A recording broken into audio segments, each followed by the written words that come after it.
الحمد لله نحمده ونستعينه ونستغفره ونؤمن به ونتوكل عليه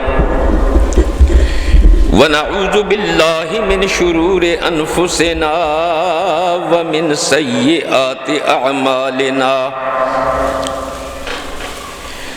من يهده الله فلا مضل له ومن يضلله فلا هادي له ونشهد أن لا إله إلا الله وحده لا شريك له ونشهد أن سيدنا ومولانا محمدا عبده ورسوله أما بعد فقد قال الله تبارك وتعالى في الكلام المجيد والفرقان الحميد في شان حبيبه مخبرا وآمرا إن الله وملائكته يصلون على النبي يا أيها الذين آمنوا صلوا عليه وسلموا تسليما اللهم صل على سيدنا محمد وعلى آل سيدنا محمد وبارك وسلم الصلاة والسلام عليك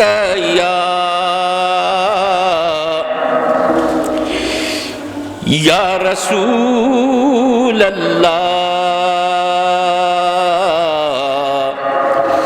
وعلى آلك وأصحابك یا حبیب اللہ الصلاة والسلام عليك یا رسول اللہ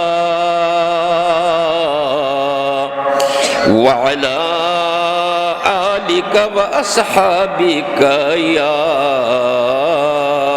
حبیب اللہ أما بعد فقد قال الله تبارك وتعالى في الكلام المجيد والفرقان الحميد ألا إن أولياء الله لا خوف عليهم ولا هم يحزنون صدق اللہ العظیم وبلغنا رسولہ النبی الکریم ونحن على ذلك لمن الشاہدین والشاکرین والحمد للہ رب العالمین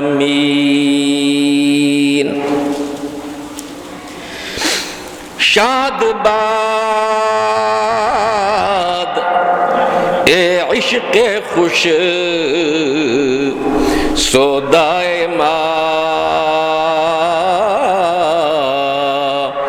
اے طبیب جملہ علت ہائے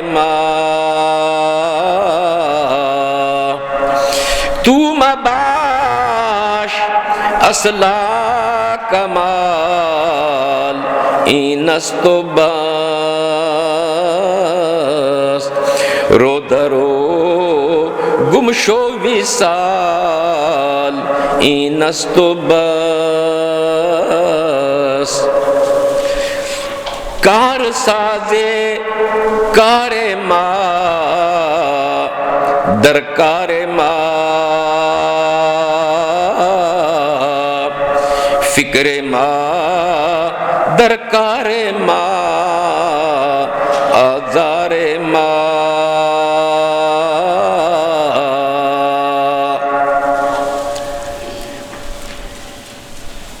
حمد و صلات کے بعد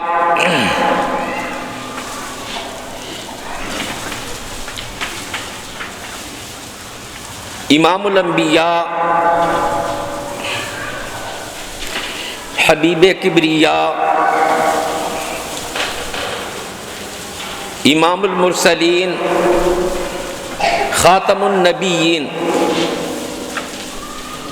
صلی اللہ علیہ وسلم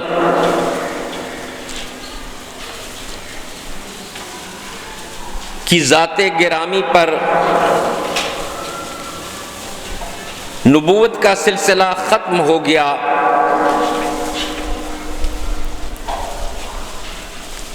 آپ کے بعد قیامت تک کوئی نبی نہیں آئے گا۔ آپ سب سے آخر نبی ہیں۔ آپ کی تعلیمات قیامت تک باقی رہیں گی۔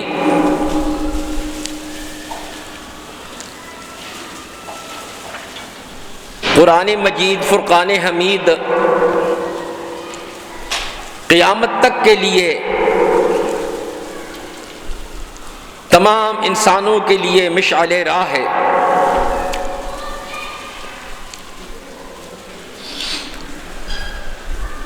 حضور علیہ الصلاۃ والسلام کے بعد اللہ تعالیٰ نے نبوت کا کام آپ کی امت کے علماء کے سپرد کر دیا۔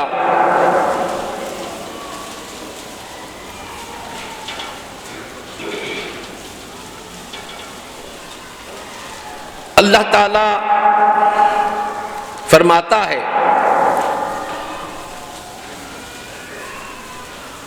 کہ تَأْمُرُونَ بِالْمَعْرُوفِ وَتَنْهَوْنَ عَنِ الْمُنْكَرِ،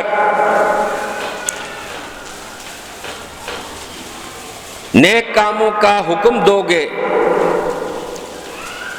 اور برائیوں سے روکو گے۔ حضور علیہ الصلاۃ والسلام نے ارشاد فرمایا، اولیاء امتی علماء امتی کانبیاء بنی اسرائیل، میری امت کے علماء بنی اسرائیل کے انبیاء کی طرح ہیں۔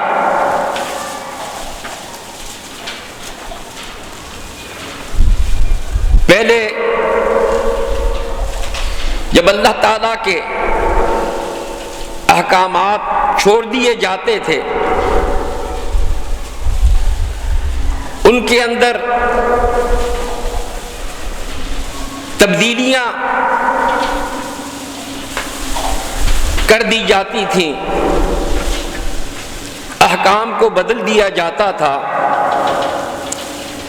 اختلاف پیدا ہوتا تھا، تو اللہ تعالی کسی نہ کسی نبی کو مبعوث فرماتا تھا۔ حضور علیہ الصلاۃ والسلام کے بعد نبوت کا دروازہ بند ہے، مگر جب امت کے اندر کوئی گمراہی یا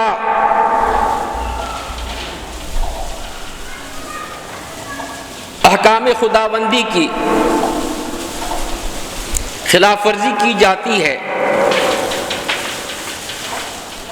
تو اللہ تعالی اس امت کے اندر مجددین کو بھیجتا ہے۔ چنانچہ ہر صدی کی ابتدا اور آخر میں کوئی نہ کوئی مجدد آتا ہے جو تجدید دین کرتا ہے۔ حضور علیہ الصلاۃ والسلام کے بعد، خلافت راشدہ کے بعد مسلمانوں کے اندر فرقے بن گئے، 72 فرقے 73 فرقے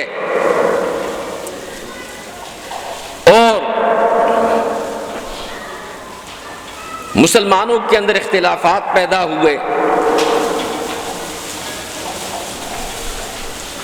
شیعہ رافضی وجود میں آئے، خوارج حروریہ وجود میں آئے، اور ان کے اندر بھی کئی فرقے بن گئے، یہاں تک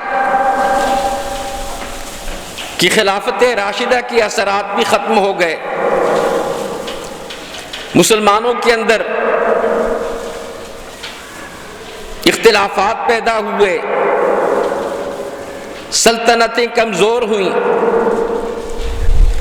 اور لوگوں کے اندر اختلافات حد سے بڑھ گئے. کفر و اسلام کی پوزیشن پیدا ہو گئی، ایک دوسرے کو گمراہ اور کافر کہا جانے لگا. یونان کے فلسفے نے مسلمانوں کے اندر ایک ہلچل پیدا کر دی اور اسلامی عقائد پر فلسفیانہ انداز میں حملے ہونے لگے. تو اللہ تعالیٰ نے اس وقت غوث الثقلین شیخ عبد القادر جیلانی غوث سمدانی رحمت اللہ تعالی علیہ کو پیدا فرمایا، اور آپ نے ان تمام فتنوں کا ڈٹ کر مقابلہ کیا. باطنیوں کا، خوارج کا زور تھا، بے دین فرقے اسلام کے اندر وجود میں آ گئے تھے. آپ نے اپنی خدا داد صلاحیت اور خدا داد استعداد کی بنا پر لوگوں کے اندر دین کا جو صحیح راستہ ہے وہ متعین کر دیا، اور تمام باطل فرقوں کا رد کیا، اور مسلمانوں کو ایک راستے پر چلا دیا.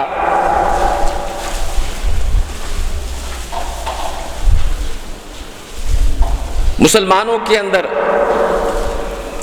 تجدید دین کا کام آپ نے سر انجام دیا.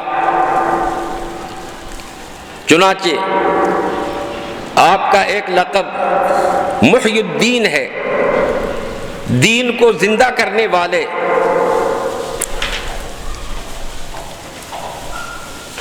سرکار غوث پاک شیخ عبد القادر جیلانی غوث سمدانی رحمت اللہ تعالی علیہ نجیب الطرفین سید ہیں.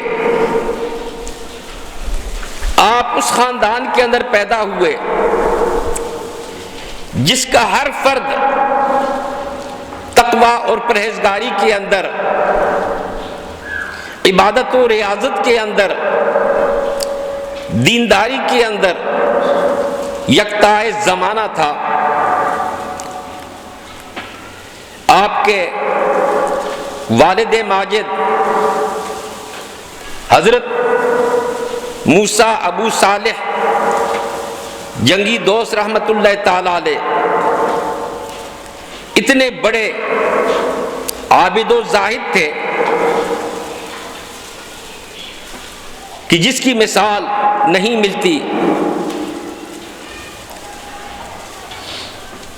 ان کی تقوی اور پرہیزگاری کی مثال اندازہ اس واقعے سے لگایا جا سکتا ہے کہ آپ نہر کے کنارے اللہ تعالیٰ کی عبادت کے اندر مصروف تھے،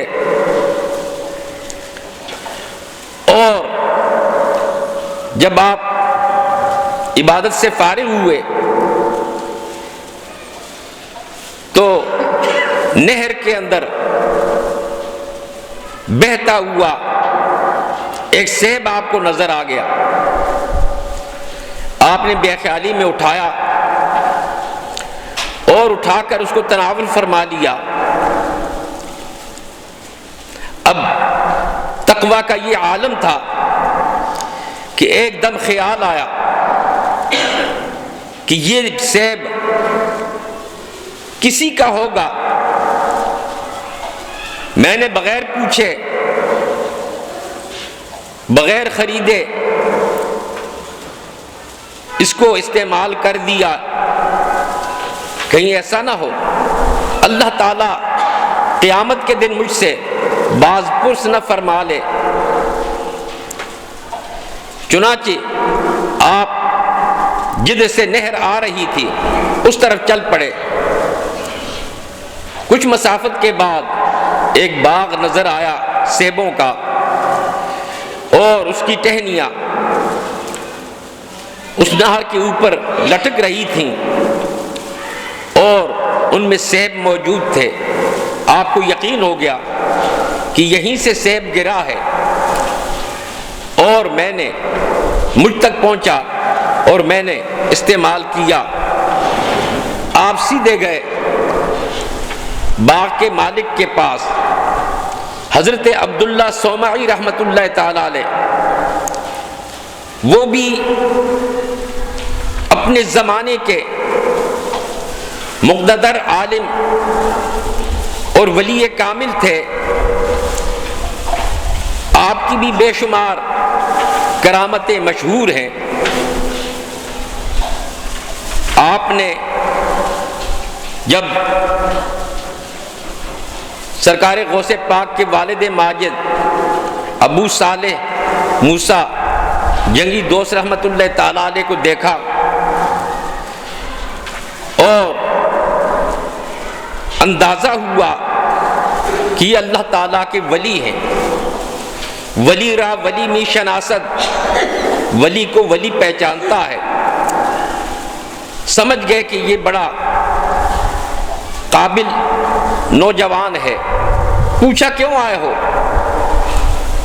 تو انہوں نے عرض کی کہ آپ کی باغ میں سے گرا ہوا ایک سیب نہر کے اندر مجھے ملا اور میں نے بے خیالی میں اس کو کھا لیا. میں بخشوانے کے لیے آیا ہوں کہ آپ مجھے بخش دیں. حضرت عبداللہ صومعی رحمۃ اللہ تعالی علیہ متعجب ہوئے ان کے تقوی اور پرہیزگاری کو دیکھ کر. دل میں سوچا کہ اس کو اپنانا چاہیے. انہوں نے کہا کہ بھئی یہ سیب 2 شرطوں پر میں تمہیں بخش سکتا ہوں. ایک، میرے باغ کی رکھوالی کرو، اور کچھ عرصے کے بعد دوسری شرط بتاؤں گا. چنانچہ آپ نے اس باغ کی دیکھ بھال شروع کر دی اور کام شروع کر دیا. جب کچھ عرصہ گزرا تو حضرت عبداللہ صومعی رحمۃ اللہ تعالی علیہ نے فرمایا کہ تمہاری ایک شرط پوری ہو گئی. اب دوسری شرط یہ ہے جس پر تمہاری خلاصی کا دار و مدار ہے کہ میری ایسی بیٹی ہے جو زبان سے گونگی ہے، آنکھوں سے اندھی ہے، ہاتھوں سے لنجی ہے، پاؤں سے لنگڑی ہے، کانوں سے بہری ہے. تمہیں اس سے نکاح کرنا ہوگا. آپ نے سوچا کہ قیامت کے وبال سے دنیا کی سختی اٹھانا بہتر ہے. آپ نے قبول کر لیا. نکاح ہوا. جب آپ حجرہ عروسی میں گئے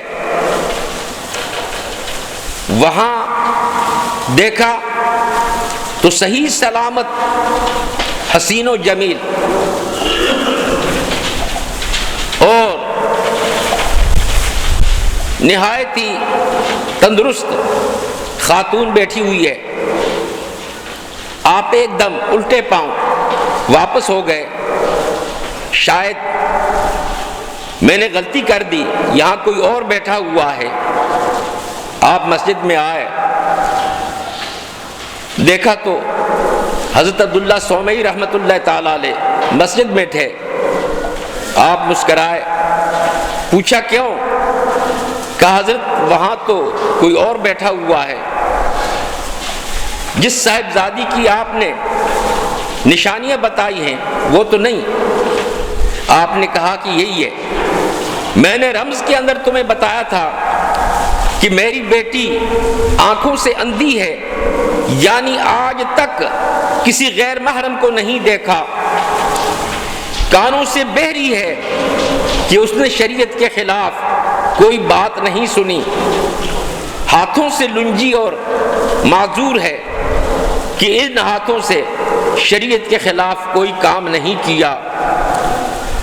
اور پاؤں سے معذور ہونے کا معنی یہ ہے کہ اس نے شریعت کے خلاف کوئی قدم نہیں اٹھایا.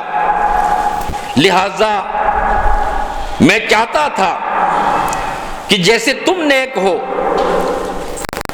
میری بیٹی بھی نیک ہے، پرہیزگار ہے، اور تم دونوں کا نکاح ہو جائے، رشتہ ازدواج میں تم بن جاؤ، تاکہ اللہ تعالیٰ بھی راضی ہو اور تمہارا گھر بھی بس جائے. آپ نے اللہ تعالیٰ کا شکر ادا کیا. شیخ عبد القادر جیلانی رحمۃ اللہ تعالیٰ علیہ اس خاندان کے اندر پیدا ہوئے کہ جن کا باپ ایسا پرہیزگار، ماں ایسی پرہیزگار کہ جس کی مثال نہیں ملتی. آپ کی پھوپھی حضرت عائشہ وہ بھی اولیاء کاملین میں سے تھی، مستجاب الدعوات تھی. جب کوئی مسئلہ ہوتا لوگ ان کے پاس جاتے، دعا کراتے، اللہ تعالیٰ ان کی دعا کو رد نہیں فرماتا تھا اور اللہ تعالیٰ ان کی دعا کو قبول فرماتا تھا.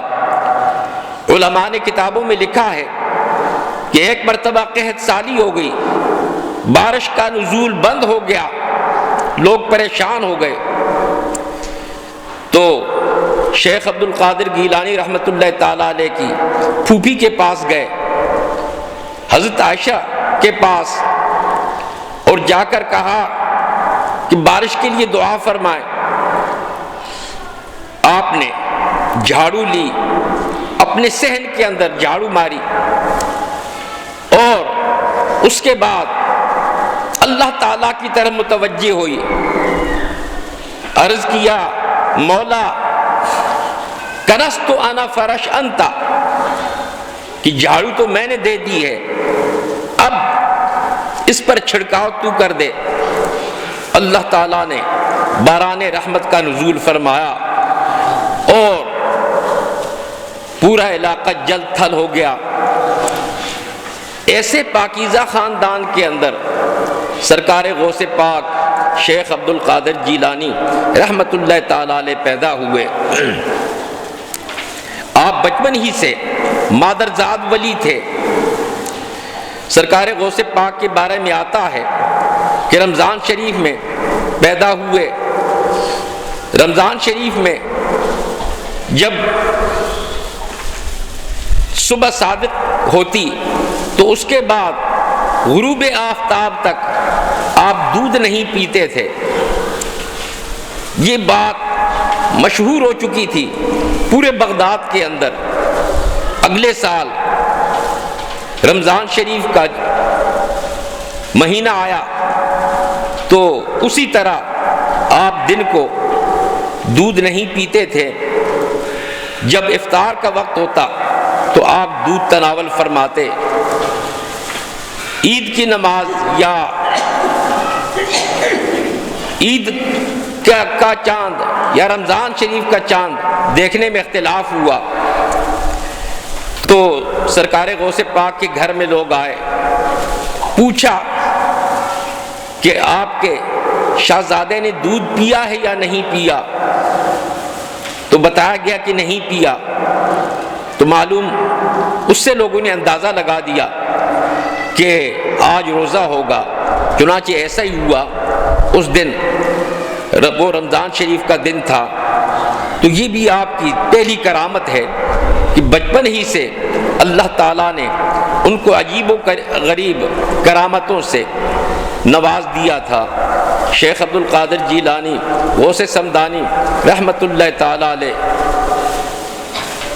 آپ کے والد ماجد کا انتقال ہو گیا اور آپ کی پرورش آپ کے نانا عبداللہ سومائی رحمۃ اللہ تعالیٰ علیہ نے کی، اور ابتدائی تعلیم حاصل کرنے کے بعد پھر والدہ نے آپ کو بغداد بھیج دیا اونچی تعلیم حاصل کرنے کے لیے۔ لیکن جاتے ہوئے آپ نے نصیحت کی کہ بیٹا جھوٹ نہیں بولنا۔ چنانچہ